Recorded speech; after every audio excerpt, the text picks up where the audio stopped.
শনিবার আরজিকরের নির্যাতিতার বাবা মায়ের ডাকা নবান্ন অভিযানকে কেন্দ্র করে দিকে দিকে বিক্ষিপ্ত উত্তেজনা ছড়ায়। পুলিশ প্রথম থেকেই নবান্ন অভিযান আটকাতে বিভিন্ন দিকে ব্যারিকেড করে, কোথাও কোথাও আবার জল কামানের ব্যবস্থা করা হয়। সময়ের সঙ্গে সঙ্গে সব বদলে যায় ভাবনা। নবান্ন অভিযান রুখে দিতে প্রশাসনের নিরাপত্তা নিশ্চিত করার ভাবনা ও কৌশলও যে সময়ের সঙ্গে বদলে গেছে, শনিবার তা দেখা যায় কলকাতা হাওড়ায়। আর অভিযান চলাকালীনই পুলিশের উপর হামলা, হুমকি, আদালত অবমাননা সহ একাধিক অভিযোগে এবার এফআইআর দায়ের বিজেপি বিধায়ক অশোক দিন্দা সহ বেশ কয়েকজন বিজেপি নেতাদের বিরুদ্ধে।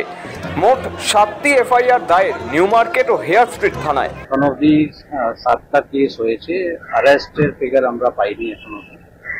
প্রথম আমরা তদন্ত করে আইডেন্টিফাই করব, তারপরে নিশ্চয়ই অ্যারেস্ট করা হবে। যারা মাননীয় হাইকোর্টের যে ডাইরেকশন ছিল সেটা ভায়োলেট করেছেন, যারা পুলিশকে অ্যাসল্ট করেছেন, যারা পুলিশকে থ্রেট করেছেন, যারা গভর্নমেন্ট প্রপার্টিকে ড্যামেজ করেছেন, যারা প্রাইভেট প্রপার্টিকে ড্যামেজ করেছেন, ওদেরকে চিহ্নিত করা হচ্ছে অ্যান্ড ডেফিনেটলি ওদের নাম এফআইআরে থাকবে। কলকাতা হাইকোর্ট আগেই জানিয়েছিল শান্তিপূর্ণ বিক্ষোভ দেখাতে পারেন আন্দোলনকারীরা, কিন্তু কোথায় কি? অরাজনৈতিক নবান্ন অভিযান কার্যত বিজেপির দখলে চলে যায়। বিক্ষোভকারীরা আক্রমণ চালায় আইন শৃঙ্খলার বজায় রাখতে দায়িত্বপ্রাপ্ত পুলিশ কর্মীদের উপর। ঘটনায় আহত হন 3 কনস্টেবল, এক আইপিএস পদমর্যাদার অফিসারকেও মারধর করা হয়েছে বলে দাবি পুলিশের।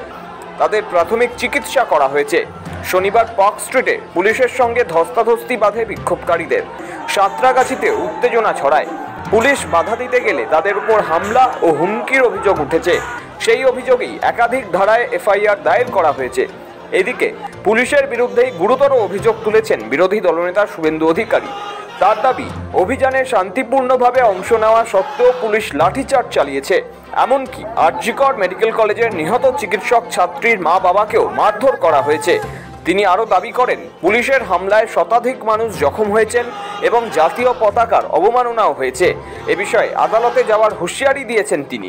নবান্ন অভিযান এবং তারা এই কর্মসূচিকে অরাজনৈতিক রাখতে বলেছিলেন। পতাকা ছাড়া, রাজনৈতিক উদ্দেশ্য ছাড়া সমস্ত বিজেপি কর্মী সমর্থকদের যোগদান করতে অনুরোধ করেছিলেন।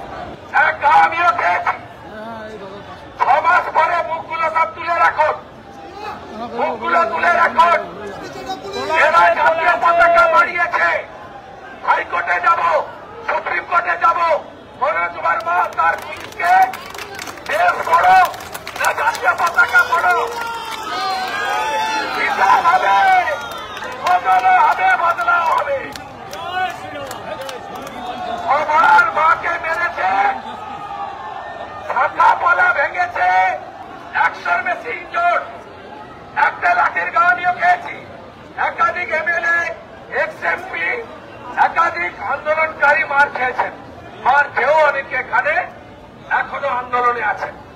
অভয়ের মাকে দেখতে যাব। এই আন্দোলন এখানে শেষ নয়, এই আন্দোলন চলবে।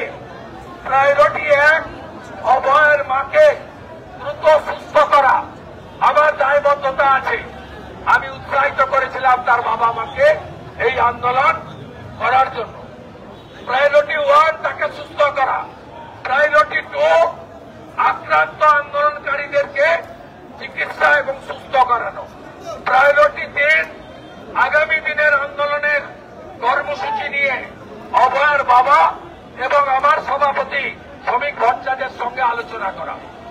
এবং তারপরে যেটা আছে, মমতা পুলিশ, কলকাতা পুলিশ, মনোজ বর্মার যারা চটি চেটে মেরেছে আমাদের, তাদের বিরুদ্ধে ভারতীয় ন্যায় সংহিতা এবং সংবিধান অনুযায়ী আমাদের মা, আমাদের ভারত মাতা, আমাদের ন্যাশনাল ফ্ল্যাগ মারিয়েছে এরা। সুপ্রিম কোর্ট পর্যন্ত যাব এবং ছাড়ব না। শুধু আপনারা দেখতে থাকুন। আসলে শনিবার নবান্ন অভিযানের ডাক দিয়েছিলেন আরজিকর কাণ্ডে নির্যাতিতার বাবা মা, যা ছিল অরাজনৈতিক। কিন্তু পুরো ভাগ দখল নেয় বিজেপির নেতারা। ছিলেন শুভেন্দু অধিকারী, অশোক দিন্দা, অগ্নিমিত্রা পালের মতো রাজ্য বিজেপির প্রথম সারির নেতারা। পার্ক স্ট্রিটে ঝামেলার পরপরই তৃণমূলের অন্যতম রাজ্য সাধারণ সম্পাদক কুণাল ঘোষ সাংবাদিক বৈঠকে দাবি করেছেন, নির্যাতিতার মা বাবাকে নিয়ে রাজনীতি করেছে বিজেপি। গতকাল বলেছিলাম যে অভয়ার বাবা মা তাদের প্রতি আমাদের পূর্ণ শ্রদ্ধা সম্মান আছে, কিন্তু বিজেপি তাদেরকে রাস্তায় নামিয়ে ভিড়ের মধ্যে পুলিশের মুখে ঠেলে দিয়ে নিজেরা ধস্তাধস্তি করে নাটক করবে।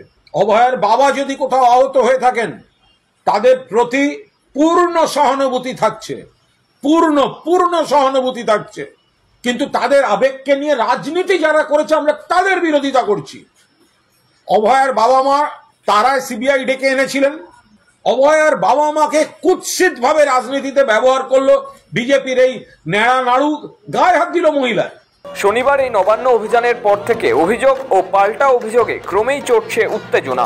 পুলিশ ও বিজেপি দুই পক্ষের বক্তব্যেই একে অপরের বিরুদ্ধে তীব্র আক্রমণ, ফলে রাজ্য রাজনীতির পারদ আরও বেড়ে চলেছে। সৌভিক সান্যালের রিপোর্ট, সময় কলকাতা।